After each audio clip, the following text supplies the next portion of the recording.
Saudara, kita semua tahu makanan adalah sesuatu yang sangat penting dalam hidup kita sebagai manusia. Bisa dikatakan tanpa makan maka kita tidak bisa hidup. Makan dan makanan adalah bagian hidup yang penting dan esensi bagi kita. Dan kita bersyukur karena ketika kita makan, Tuhan memberikan kita indera perasa untuk bisa menikmati makanan dan minuman. Namun di dalam prakteknya, makna dari makan makanan itu sendiri berubah, sehingga muncullah istilah gluteni atau kerakusan yang menjadi satu di antara 7 dosa maut. Nah, mari kita membuka Amsal 23 ayat yang kedua dan nanti Filipi 3 ayat ke-19 yang merupakan bagian kelima pembahasan kita tentang 7 dosa maut.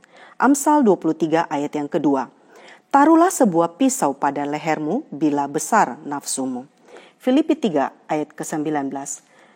Kesudahan mereka ialah kebinasaan, Tuhan mereka ialah perut mereka, kemuliaan mereka ialah aib mereka.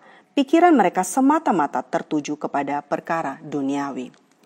Nah saudara, di dalam Alkitab, makanan adalah sesuatu yang penting. Makanan sering sekali menjadi gambaran berkat Allah. Misalnya di dalam Ulangan 6 ayat yang ke-11, Ulangan 8 ayat 10-12, atau Mazmur 23 ayat yang kelima. Nah ketika penciptaan, salah satu pemberian Tuhan yang pertama kepada Adam dan Hawa adalah makanan. Nah di dalam perjanjian baru, Tuhan Yesus menyuruh kita untuk mendoakan apa yang akan kita makan setiap hari. Nah saudara, Alkitab memberikan banyak contoh tentang bagaimana makan adalah sarana persekutuan. Tuhan Yesus seringkali bersekutu dengan murid-murid dan orang-orang pada waktu itu dalam perjamuan makan. Bahkan ia sering sekali menggunakan perjamuan untuk menggambarkan tentang kerajaan Allah. Misalnya di dalam Lukas 14 ayat 15-24. Nah, makanan juga adalah sarana perayaan. Ketika si anak hilang kembali, dia disambut dengan pesta perjamuan. Nah, dari penjabaran di atas kita melihat bahwa makan dan makanan mencakup lebih dari sekedar sesuatu untuk bertahan hidup. Bahkan, ketika kita mengikuti perjamuan kudus, makan adalah suatu sakramen yang melambangkan persekutuan kita dengan Kristus, di mana roti dan anggur yang kita makan dan minum tersebut melambangkan tubuh dan darah Kristus.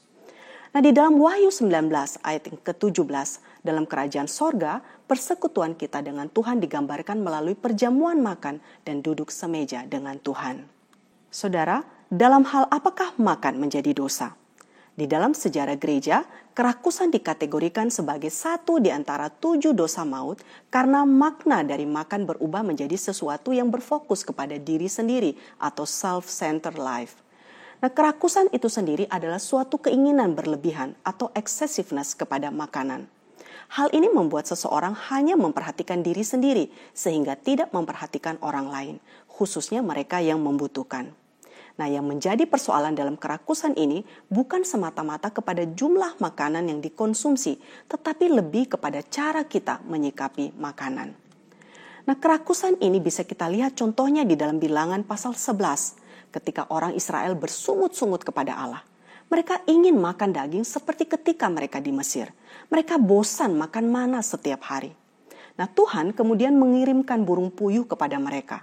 Namun apakah yang mereka lakukan? Mereka kemudian mengumpulkan burung puyuh itu sebanyak-banyaknya. Sehingga Tuhan murka dan marah kepada mereka. Nah saudara, Bapak Gereja kita Thomas Aquinas memberi pandangan yang lebih luas tentang kerakusan ini.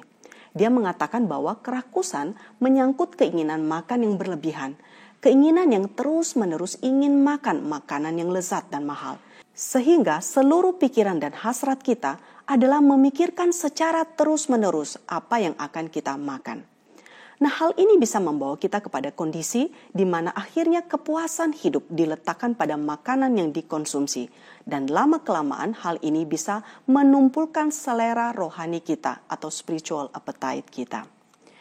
Nah bagaimanakah kita mengatasinya? Atau apakah latihan yang bisa kita lakukan untuk menghadapi kerakusan ini? Ada beberapa hal. Yang pertama, kita bisa belajar untuk berpuasa. Yaitu melatih diri kita untuk tidak makan minum atau tidak makan makanan tertentu. Yang kedua, mengucap syukur. Maksudnya adalah melatih diri kita memiliki sikap bersyukur untuk makanan yang ada ketimbang menginginkan makanan yang lebih atau tidak kita miliki. Ketika kita mengucap syukur, kita mengingat kesetiaan dan kemurahan Allah bagi kita.